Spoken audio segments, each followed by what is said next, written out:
اور جو پانچواں چیز ہے نیشنل انٹیگریشن. نیشنل انٹیگریشن کا مطلب ہو گیا قومی یکجہتی.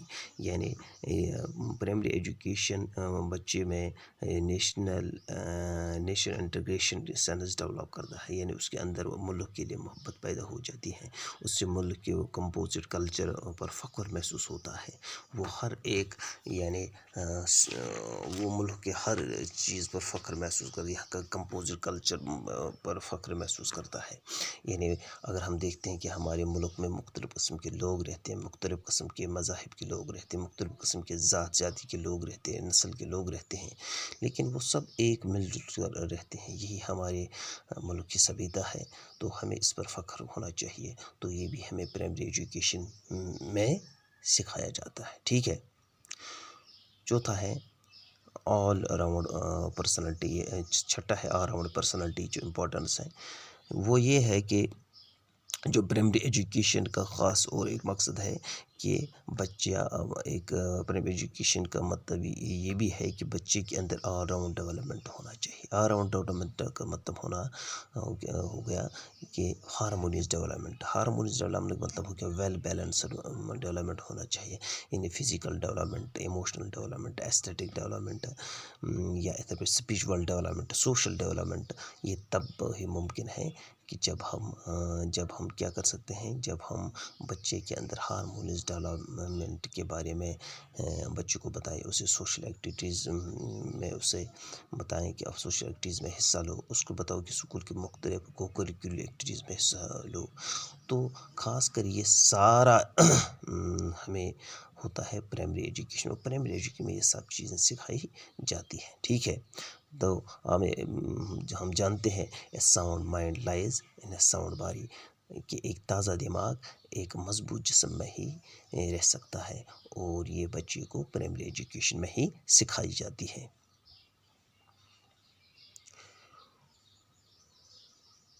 تو اسی طرح ہے پروگرس آف دا کنٹری. یعنی پرائمری ایجوکیشن کا مطلب یہ ہے کہ it is a education of masses. ٹھیک ہے. یعنی اگر for example progress of the country, یعنی بچے کو اگر ہم ذمہ داری کے سسٹم میں بات کریں گے کہ بچے کو پرائمری ایجوکیشن بارے میں وہ ساری چیزیں سکھائی جاتی ہیں جو ایک زمیندار کو اپنے کھیت میں کام آ سکے، تاکہ وہ ایک بہترین کیا بن سکتا ہے، ایک بہترین کسان بھی بن سکتا ہے. ٹھیک ہے. یعنی میں نے آپ کو پہلی بار بھی بتایا ہے کہ ڈگنیٹی آف لیبر پرائمری میں ایجوکیشن سکھائی جاتی. کسان بننا کوئی برا کام نہیں ہے. اگر انسان ایک بہترین کسان بن سکتا ہے، ایک آج کل جو لوگ ہیں اگر وہ ملک کے اندر جو ہے وہ تو کسان ہی ہے. ٹھیک ہے. تو سوشل سروس سب سے زیادہ کون کرتا ہے؟ کسان کرتا ہے. ٹھیک ہے. تو کسان ملک کی شہرک اگر ہم اسے کہیں تو وہ اس بیجا نہیں ہوگا. تو یہ سب چیزیں ہمیں پرائمری ایجوکیشن میں سکھائی جاتی ہیں. ٹھیک ہے ڈیئر اسٹوڈنٹس. تو اس طرح سے پرائمری ایجوکیشن کا مطلب یہ بھی ہے it is a education, it's a mass education. یعنی ماس ایجوکیشن کا مطلب ہے یہ 6 سے 14 سال تک جو ایجوکیشن ہے یہ ہر ایک بچے پر فرض کیا گیا ہے. ہر اسلام میں بھی ہمیں یہ کہا ہے طلب العلم فریضۃ علی کل مسلمۃ و مسلمین، کہ ہر ایک مرد عورت پر کیا عالم حاصل کرنا فرض ہے. اب پوری دنیا اس بات پر متفق ہوئی ہے کہ ہر ایک بچے کو ایجوکیشن حاصل کرنا لازم و ملزوم ہے، یہاں تک کہ وہ 14 سال کی عمر کو پہنچیں. ٹھیک ہے. So dear students, these were the need and importance of primary education that we discuss under the following headings. Number one, I told you it is develops it develops enlightened children. It develops development of good habits. It helps in the spirit of literacy. It helps in the dignity of labor. It helps in the national integration, and it helps in the all-round all-round development personality, and it helps in motivation, progress of the country, and in the mass education. ٹھیک ہے. So dear students, these were the These were the headings that we under which we discussed the need and importance of primary education. Thank you, dear students. Be safe and be at home. Thank you.